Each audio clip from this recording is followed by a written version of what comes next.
And it would be very easy to I suppose, play politics with Mark Daly in terms of what has happened in terms of the recalling of the Shannon. But I think that the issue is far more important than that. I would probably suspect that there are some of Senator Daly's colleagues in Fianna Fáil who are slightly envious at the publicity that he has got in the last number of weeks, and are probably slightly envious that they didn't come up with this concept themselves last year. So I have to say it is a very welcome situation that we have had such an amount of publicity around the whole issue of organ donation. Be it as it may, whatever the background or the scenario that we find ourselves here today. It is also unfortunate, that we've, for the last couple of decades, that we haven't made the type of progress in this country that we should have made in the whole area of organ donation. I think that it's, I suppose, slightly mischievous to call us back to nullify a directive that really and truly we should be looking to enhance. The amount of people within the, I suppose, the medical professions that I've spoken to, and I've had reason in the last couple of weeks to talk to quite a lot of them, what the advice that I'm clearly getting is that this directive is a stepping stone. And what we are going to see during the course of the next term is the human tissue bill. I am absolutely convinced that the government was dedicated and totally committed to the human tissue bill passing in the next term, irrespective of what's happened here today. I think that this issue is important. It is part of the work programme of the government. We are, as a government, committed to looking after and facilitating and improving services for people who are on dialysis, for people who are relying and waiting for transplants.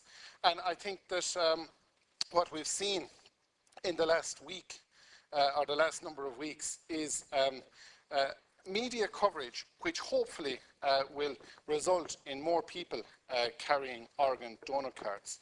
I am convinced that an opt-out clause, my understanding of an opt-out clause is what we need and is what we should strive to achieve. I'm looking forward to the human tissue bill coming before us, and I sincerely hope that we're going to get the same enthusiastic engagement during the process of that legislation that we've had today.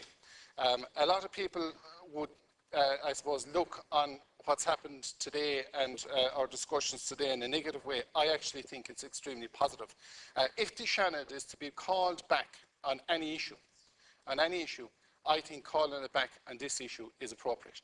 And I think that we are going to be seen as a house that is becoming more relevant in people's lives, who are trying to deal with issues head on. We've heard many discussions in recent times as to the role the Shannon could play in terms of EU legislation, EU directives and so forth. And indeed, my colleague Senator Colin Burke has regularly highlighted the need for the Shannon to become more engaged in this process.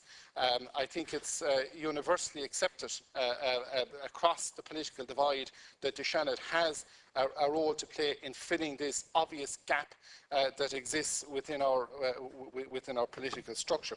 And indeed, the Taoiseach himself in the 2009 McGill Summer School spoke extensively in his contribution about the role the Shannon could play in the scrutinising of EU directives. So I think it's... Yes, should I, the present Taoiseach, but...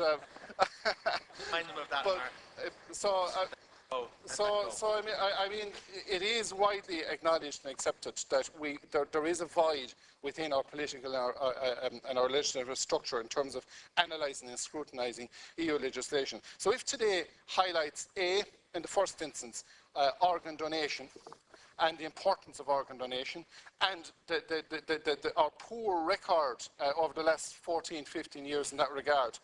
And secondly, if it identifies an area within the political and legislative process that the Shannon can and will play a useful role in, well then I think it's a very good day's work coming back here. I think the 20th of August into the future, the 20th of August 2013, certainly will be seen as one of those interesting days in the history of Shannon Éirinn.